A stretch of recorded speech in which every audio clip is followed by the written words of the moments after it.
ठोकला आणि जितविला नांदिवली संघ त्या स्पर्धेत चॅम्पियन संघ ठरला शिडून चषक मध्ये। असा क्रिकेट हा निश्चितांचा खेळ आहे। शेवटचा चेंडू जोपर्यंत पडत नाही तोपर्यंत कोणत्याही संघाच्या बाजूला सामना झुकू शकतो। असा क्रिकेट हा निश्चितांचा खेळ आहे। 38 धावांचं टार्गेट आहे आपण बघतोय। प्रथम फलंदाजी करत असताना 37 धावा कुठल्या 38 धावांचं लक्ष्य गडी बाद झालेत ते 2 आणि 12 चेंडू आणि 38 धावांची गरज आहे मैदानामध्ये। स्ट्रायकेटला फलंदाज प्रेम।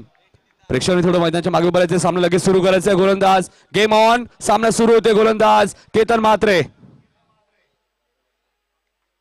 12 चेंडू आणि 38 धावांची गरज। आमच्या कॅमेरामॅनची इथे कोणी थांबू नका, राम म्हात्रे जरा सांगायचंय प्रेक्षकांना, कॅमेरामॅनची इथे कोणी थांबू नका। 20 मात्र चेंडू पडल्यानंतर थोडासा खाली राहतोय।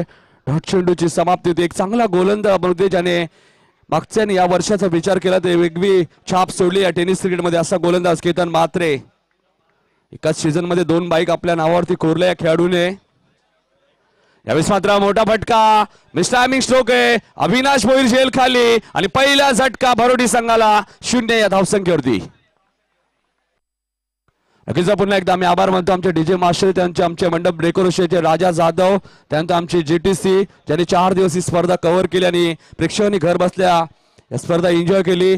जीटीसीचे सुद्धा आम्ही आभार मानतो। त्यानंतर आमच्या लाडक्या प्रेक्षकांचा आभार मानतो ज्यांनी या स्पर्धेसाठी आपला बहुमूल्य वेळ दिला। त्यानंतर आम्ही आभार मानतो आमचे कल्याण शहर अध्यक्ष प्रेमनाथ कावराव म्हात्रे साहेब ज्यांच्या माध्यमातून ही खूप मोठी स्पर्धा। त्यानंतर आभार मानतो राम म्हात्रे, हेमंत म्हात्रे, सागर म्हात्रे साहेब ज्यांनी आम्हाला इथे समालोचन करण्याची संधी दिली।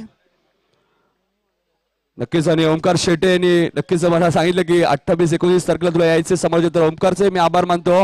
मात्र अप्रतिम कामगिरी दाखवली आतापर्यंत जीजी स्पोर्ट वाकलन संघाने। 3 चेंडू बघतो आपण प्रदीप, मागच्या कालच्या दिवसात नव्हते प्रदीप पाटील। नक्कीच सागर म्हात्रे यांनी खूप मेहनत घेतली या स्पर्धेसाठी, त्यामुळे ही स्पर्धा यशस्वी ठरली आतापर्यंत शेवटच्या टप्प्यामध्ये। मात्र 3 चेंडू आतापर्यंत केतन म्हात्रे टाकले आणि फक्त 1 धाव खर्च केली आहे। 9 चेंडू आणि 37 धावांची गरज मैदानामध्ये भरोडी संघाला। गोलंदाज केतन म्हात्रे। यावेळेस मात्र मोठा फटका, लॉंग ऑफ रिजन मध्ये अविनाश भोईर झेल खाली, मात्र झेल सुटतोय। ओमकार प्रयत्न चांगला होता मी म्हणेल अविनाशचा, कारण की अविनाशने 5 चेंडू मध्ये 19 धावा कुठल्या, तिथून कमबॅक केलं जीजी स्पोर्ट वाकलन संघाने। मात्र केतन म्हात्रे 4 चेंडू